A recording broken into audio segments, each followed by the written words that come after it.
La grande lionne Marion Delorme, qui a conquis Paris dans la première moitié du XVIe siècle, aurait pu facilement devenir l'héroïne du roman. Pourtant, elle ne le devint pas, bien que certains de ses traits se devinent chez les femmes des célèbres « Trois mousquetaires » du même Dumas père.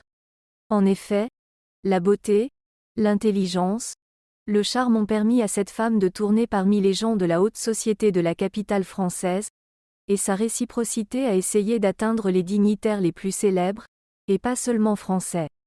De son nom de jeune fille Anne-Marie Grappin, elle est née dans une petite ville de Châlons-en-Marne, située en Champagne.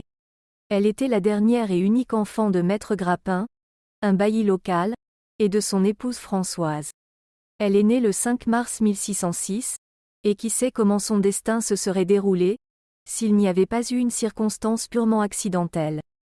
Un jour, juste à temps pour le baptême de l'enfant, un couple d'aristocrates parisiens s'arrêta à Châlons-en-Marne sur la route de l'Allemagne. Il s'agit du marquis de Villarceau et de sa cousine, la comtesse de Saint-Évremont. Comme il n'y a pas d'hôtel dans la ville qui convienne à leurs besoins, les voyageurs choisissent une maison décente dans laquelle vit la famille Grappin, et demandent à y passer la nuit. En retour, ils deviennent les parrains de la fille des Grappin, et la comtesse elle-même prénomme le bébé Mary-Anne. La vie de la jeune fille est interrompue par la mort de sa mère et, dès l'âge de 12 ans, son éducation est confiée à une servante qui ne s'occupe guère d'elle. Le maître lui-même, en déplacement constant, n'a pas le temps d'élever sa fille. À 15 ans, la jeune fille s'est littéralement épanouie, devenant une véritable beauté. Il n'est donc pas surprenant que lorsqu'elle décida d'apprendre à jouer de la musique, un jeune homme nommé le Mudriou, qui donnait des cours de musique, tomba immédiatement amoureux d'elle. Le Mudriou se rendit compte qu'il était trop pauvre pour s'engager dans une relation plus sérieuse.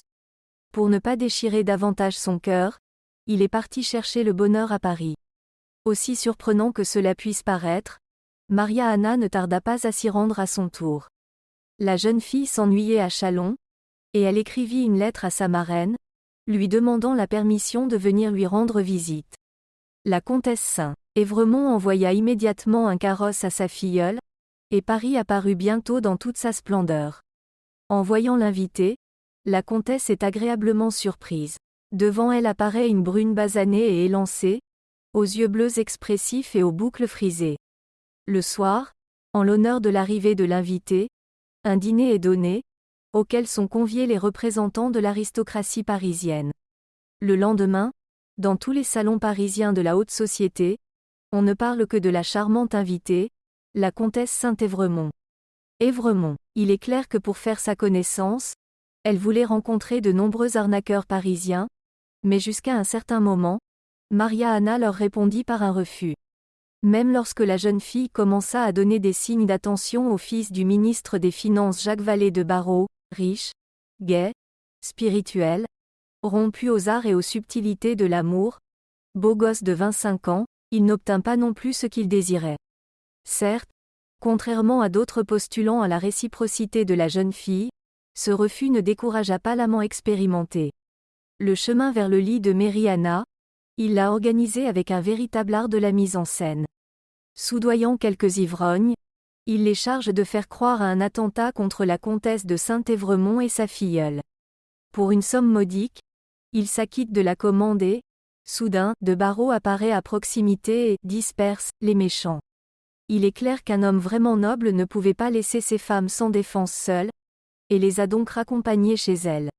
En remerciement, les dames l'invitèrent chez elles et, le soir, Jacques s'allongea dans le lit de Maria-Anne. De Barrot passa ensuite toute une semaine dans la maison de la comtesse, se cachant le jour dans le placard et jouissant la nuit d'une jeune maîtresse. Puis il ramena la belle chez lui, où ils passèrent encore 6 mois dans une sereine indulgence.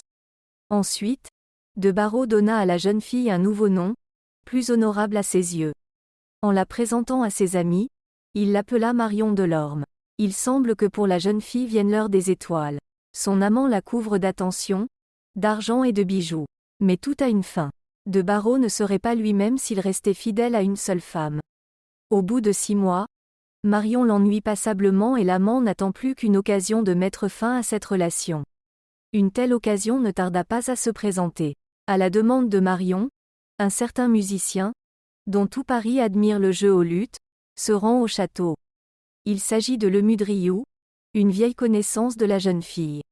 Le musicien, qui a déjà goûté à la gloire, tombe à genoux devant son ancien élève et lui avoue son amour. Tout cela se passe derrière la porte, sous le regard de Barreau, qui provoque immédiatement un scandale. Le musicien s'enfuit et la maîtresse est mise à la porte. Néanmoins, les journées passées par la jeune fille chez l'escroc de la magnificence n'ont pas été vaines pour elle. Il pouvait lui apprendre quelque chose, mais l'art de l'amour. De plus, il n'était pas superflu de lui offrir des cadeaux coûteux. Marion cherchait maintenant des partenaires de lit. Il est vrai qu'elle n'a entretenu de relation avec aucun d'entre eux pendant longtemps, jusqu'à ce que le duc de Richelieu lui-même apparaisse à l'horizon. Le tout-puissant cardinal de France avait compris ce que signifiaient les femmes, et ce n'est pas sans leur aide qu'il occupa un poste aussi élevé. Pour ses réunions secrètes, le dignitaire fit construire une tonnelle dans le jardin, où il recevait souvent de jolies filles. La belle Marion ne passait pas par cette tonnelle. Déguisée en page, elle se faufile dans les profondeurs du jardin pour tomber dans les bras du cardinal. Sauf qu'au bout d'un moment, Marion s'est lassée de Richelieu. Cependant, en vrai politicien, il n'a pas rompu ses bonnes relations, réalisant que la beauté et l'expérience de Madame peuvent encore lui être utiles. Hélas, le goût de Marion pour l'argent et l'aventure conduit à une rupture avec le cardinal. Cela se passe en 1625, lorsque le favori du roi Charles Ier d'Angleterre, le duc de Buckingham, arrive en France pour une mission officielle. La cour de Paris est frappée par ses dons généreux, son apparence charmante et sa cour trop active à la reine de France. Il suscite ainsi immédiatement la jalousie du cardinal, qui désire lui-même l'intimité d'Anne d'Autriche. Dans ce contexte, Marion attire l'attention de Buckingham. Le comte Laferta, alors content de lui, n'a présenté la belle au duc que pour 25 000 écus. Un jour, lors d'un dîner de gala, elle partit avec Buckingham. Le duc et Anne n'ont pas eu le temps, car la femme s'est débarrassée de tous ses vêtements et s'est présentée nue devant lui. Richelieu est furieux lorsqu'il apprend cette incartade. L'impudent anglais ne se content pas de molester la reine de France, il se sert aussi des maîtresses du cardinal. Avec Lady Cheat, Richelieu interrompt toute relation, et Buckingham jure de détruire, ce qu'il fera plus tard. En AO, accent circonflexe T 1628, le lord est tué. Sama Marion continua à se livrer à ses activités habituelles, il cherchait des amants fortunés et vivait à leurs dépens. D'ailleurs, elle n'est pas obligée de rester fidèle à son protecteur. Par exemple, lorsqu'elle s'est rapprochée du maréchal de mer, cela valait la peine de partir en campagne, car Madame a immédiatement trouvé un nouveau bienfaiteur, le ministre des Finances de Emery. Le maréchal, de retour de campagne, s'indigne et s'entend dire en toutes lettres que de telles choses sont monnaie courante en matière d'amour. De Méret ne peut qu'être d'accord. Lorsqu'en 1635, la comtesse de Saint-Évremont mourut, la maison de Marion commença déjà à accueillir des personnes diverses, dont des savants et des écrivains. Les habitués de ce salon aristocratique sont le littéraire Georges de Scudéry, le philosophe René Descartes, le jeune Jean-Baptiste Poquelin, qui deviendra plus tard le célèbre dramaturge Molière. Parmi d'autres, le marquis d'Effiat, plus connu sous le nom du célèbre Saint-Marc. Il était chargé par le roi Louis XIII de s'occuper personnellement de Richelieu, afin de connaître tous les plans de l'autocrate. Saint-Marc, d'ailleurs, gagna facilement la confiance du monarque, mais en tant qu'espion cardinal, il trompa ses attentes. Pour cette raison, il fut envoyé à l'échafaud. Mais ce n'est pas dans la faiblesse de Saint-Marc en tant qu'espion que réside son principal péché. Le marquis d'Effiat est follement amoureux de la même Marion Delorme. Fait remarquable, lors de leur première rencontre, ils ne s'aimaient pas. Elle était déjà une dame de plus de 30 ans, rompue aux intrigues, habituée à commander des hommes. Et son regard tenait plus de la moquerie que de la tendresse. Ce beau marquis de 20 ans n'est pas du tout impressionné. Milady suscite plutôt chez lui de la curiosité que de la passion. Mais tout change, et à un moment donné, une étincelle de passion entre une femme et un homme a enflammé leur cœur. Le marquis tomba éperdument amoureux de Marion. La dame éprouva également un sentiment amoureux pour le jeune homme séduisant, bien qu'une certaine prudence dans ses actions et ses observations soit de mise. Secrètement adoré, Saint-Marc se rendait presque chaque jour dans le salon aristocratique de sa maison, essayant d'obtenir la réciprocité. Marion testait ses sentiments depuis longtemps, craignant qu'une fois qu'il aurait obtenu ce qu'il voulait, il se retournerait, comme la plupart de ses anciens amants, et se mettrait à la recherche d'une nouvelle aventure. Par une étrange coïncidence, le nom Saint-Marc, sous lequel le marquis a connu Paris, signifie en français « 5 mars », et c'est le jour de l'anniversaire de Marie-Anne Grapen. Considérant cette coïncidence comme un signe du destin, la femme interrompt le procès et laisse la passion se déchaîner. Désormais, acceptant ouvertement l'amour passionné d'un jeune admirateur, elle ne sort plus chez elle, coupe les ponts avec ses anciens amis et admirateurs, s'efforçant de n'être fidèle qu'à un seul. Afin de frapper l'imagination de son amant, la femme préparait chaque jour une nouvelle tenue pour la rencontre. En même temps, elle refusait catégoriquement d'accepter les cadeaux de son amant, estimant que cette façon de faire préserver l'amour pur. Cependant, elle n'a pas pu s'en tenir longtemps à cette stratégie, elle s'est banalement retrouvée à court d'argent. C'est alors que des rumeurs courent selon lesquelles l'écuyer du roi aurait secrètement épousé Marion. Le roi Louis XIII ne peut que réagir à ces rumeurs. Compte tenu des antécédents de Madame de Lorme, les proches du monarque doivent s'abstenir de tout contact avec elle, du moins en public. Defia promet de couper les ponts avec la courtisane, mais continue de la rencontrer en secret. Chowy prend ses distances avec Marion, se rend en cachette chez elle, passe par la fenêtre et monte à l'étage sur une échelle de corde. Interrompant ce jeu de l'amour, Richelieu envoie le marquis à la potence. Apparemment, il se souvenait encore de sa relation de longue date avec Delorme. Pendant plus d'1 an, la malheureuse femme pleure son amant disparu, mais, à court d'argent, elle reprend son ancienne activité, la recherche d'un riche protecteur. La vie d'une courtisane reprend son cours traditionnel, réception, rencontres, recherche d'admirateurs, liens éphémères avec eux. Au bout d'un certain temps, elle trouve un candidat convenable pour une coopération, à long terme, un usurier juif, Nathan Roselman, riche mais pas très beau. Ses relations avec lui permettent à la mondaine d'améliorer quelque peu sa situation financière. Le pays commence alors à connaître des bouleversements politiques. Le cardinal Richelieu décède, suivi de Louis XIII.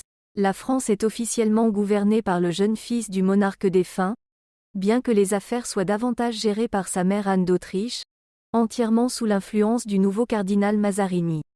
Une partie de la haute société forme une opposition au gouvernement en place, connue sous le nom de Fronde. Marion de Lorme s'y rallie et commence à tisser une toile d'intrigue contre les autorités en place. Hélas, la cour est plus rusée. La Fronde elle-même fut vaincue et ses chefs, les ducs de Condé, de Conti et de Longueville, mis derrière les barreaux. En fait, il aurait pu y avoir une mondaine vieillissante, s'il n'y avait pas eu une circonstance. En 1650, la femme prit un remède trop puissant pour se débarrasser d'un autre enfant et mourut subitement. Il est intéressant de noter que, pendant les 3 jours de maladie, elle a réussi à se confesser au moins 10 fois, se souvenant constamment des nouveaux péchés commis au cours de sa vie. Mais voici ce qui est intéressant. Ce n'est qu'une version du destin de Madame. Il existe une légende selon laquelle Marion aurait elle-même simulé sa mort. En fait, elle aurait fait courir la rumeur de sa mort à dessein pour éviter la Bastille. Après avoir profité de la splendeur de ses propres funérailles, Delorme aurait traversé la Manche sans encombre et se serait installé en Angleterre, où il aurait épousé un riche lord. La légende devient encore plus intéressante. En 1661, Madame, devenue veuve, décide de rentrer en France. En chemin, son cortège est attaqué par des brigands, mais le chef de la bande, aveuglé par la beauté de la femme, l'emmène en Poméranie et l'épouse. Mais son bonheur ne dure pas longtemps, le chef des bandits est tué et la veuve peut enfin rentrer en France. Elle y trouva un autre mari, le procureur fiscal François Lérène, avec lequel elle vécut jusqu'en 1705. À cette époque, la dame a déjà 99 ans. À cet âge, il n'est pas facile de vivre et une personne riche, et Marion après la mort de son mari est volé leurs propres serviteurs. Pendant 18 ans, elle a survécu en payant ses vieilles dettes, ce qui lui permettait d'avoir des revenus constants. Cependant, en 1723, même cette maigre source d'argent s'est tarie. La dame âgée n'eut d'autre choix que de faire appel directement au roi de France Louis XV. Ayant compris l'essentiel de l'affaire, le monarque lui attribua non seulement une bonne pension, mais lui rendit même visite à plusieurs reprises en compagnie du cardinal Fleury. Selon la même légende, Marion de Lorme mourut en 1741, à l'âge de 134 ans. Les historiens se réfèrent à cette version dans les fameuses « Chroniques de la Table ronde ». Il s'agit d'un document intéressant, qui enregistre la mort de Marion de Lorme, 2 mois seulement avant qu'elle n'atteigne l'âge de 135 ans. Cela dit, les Parisiens ont été plus surpris de son décès. C'est qu'au fil des ans, ils en sont venus à considérer son existence comme quelque chose d'immuable, à l'image des tours de la cathédrale Notre-Dame. Merci de votre attention.